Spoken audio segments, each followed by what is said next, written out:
Hi, I'm Dave Watson, FITE instructor for Wanik, and today I'm going to be walking you through some of the different tools we use for auto extrication using what's left of this car. But first I need to put on my PPE. So I've got my tech bag here. It's got my Carhartts and helmet and eye protection and gloves, so I'm going to throw that on and then we'll get started. Okay, now I got my PPE on, I got my helmet, eye protection, extrication gloves, and I got Carhartt coveralls and jacket. Now I could be doing this in bunker gear, but as a rescue technician we also have these Carhartts, largely just so that we don't damage our bunker gear, which is a lot more expensive to replace. Before we start cutting on this vehicle and trying to get access to a patient, we're going to perform basic stabilization.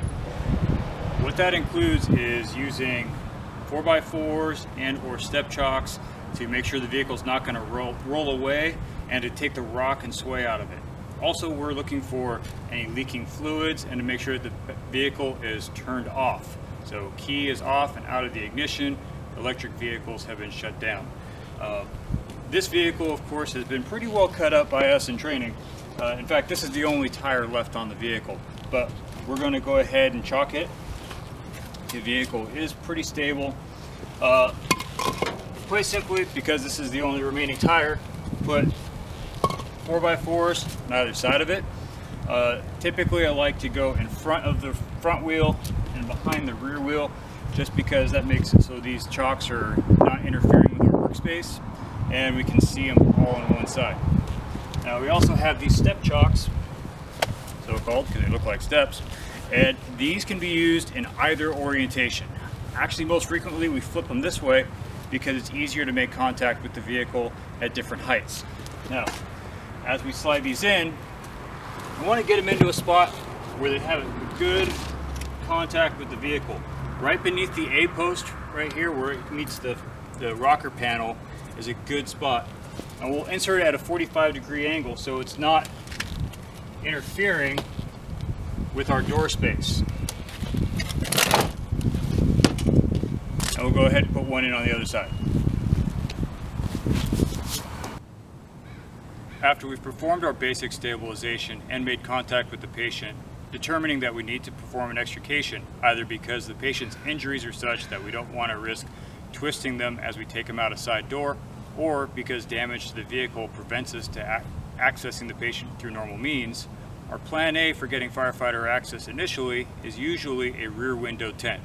That's coming to the rear window, taking the glass, and using a high lift jack to expand the opening. This gets the firefighter inside to perform patient assessment quickly and has the added benefit of moving our operations further away from the patient so they don't get showered with broken glass when we remove this rear window. When deciding to break the glass, we have a couple of tool options that work really well.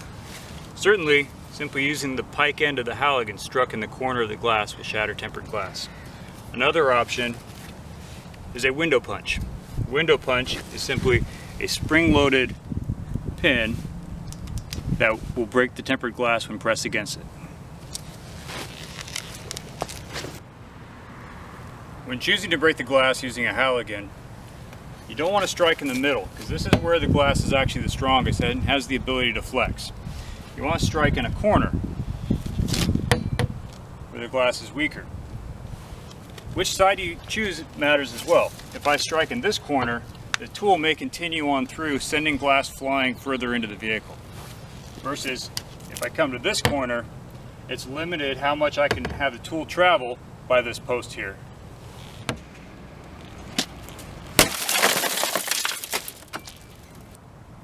After we've taken the window, we need to clear the glass. Typically, we would actually clear this glass out because I don't want to have more glass inside the patient compartment. But because today I'm working out in the parking lot of our station, I'm going to push it in.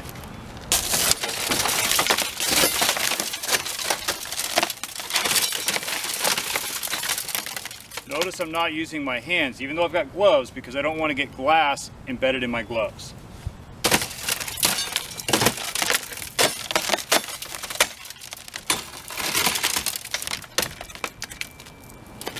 Now we need to make this opening bigger.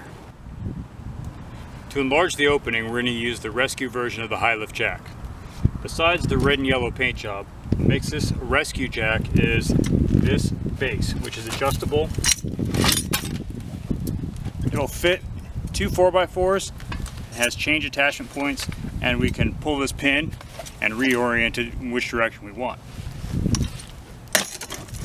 Also comes with this ratcheting pulley. This is simply if we need to use it to hold the high lift jack in place. It's not really a lifting pulley or a heavy duty rope. So we're going to go ahead and remove that and move it aside. This rubber keeper holds the handle in place when we're not using it. This red lever here, when in the up position, allows you to raise this lower jaw and it'll ratchet into place. And as we operate the lever arm,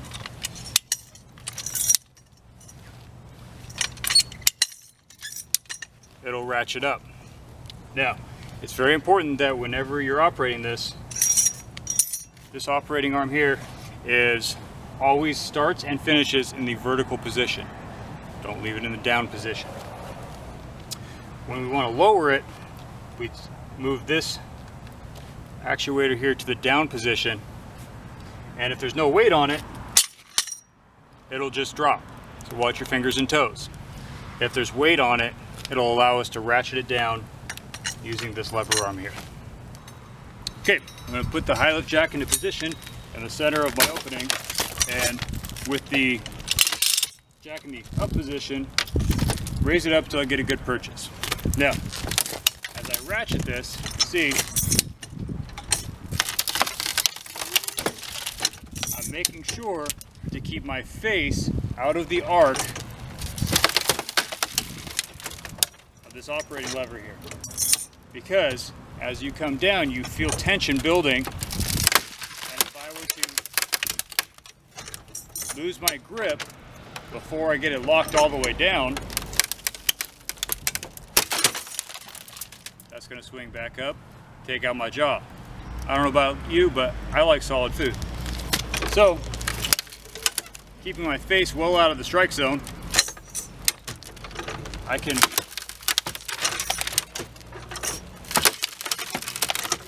make a nice big access point for our firefighter to get inside.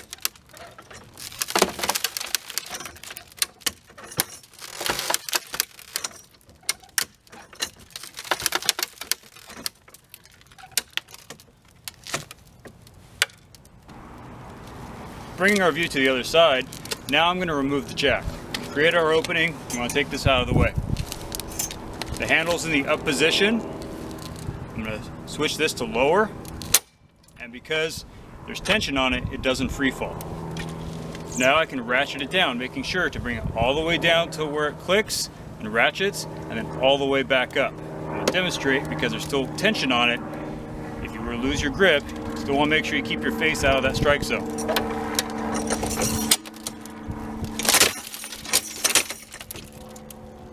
That could really ruin your day.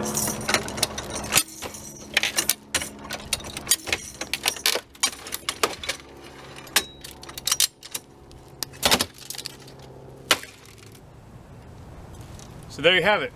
We've covered basic stabilization, taking glass, and creating an access point to get a firefighter into a patient using a high lift jack to perform a rear window tent, making a nice big opening. Thanks for watching.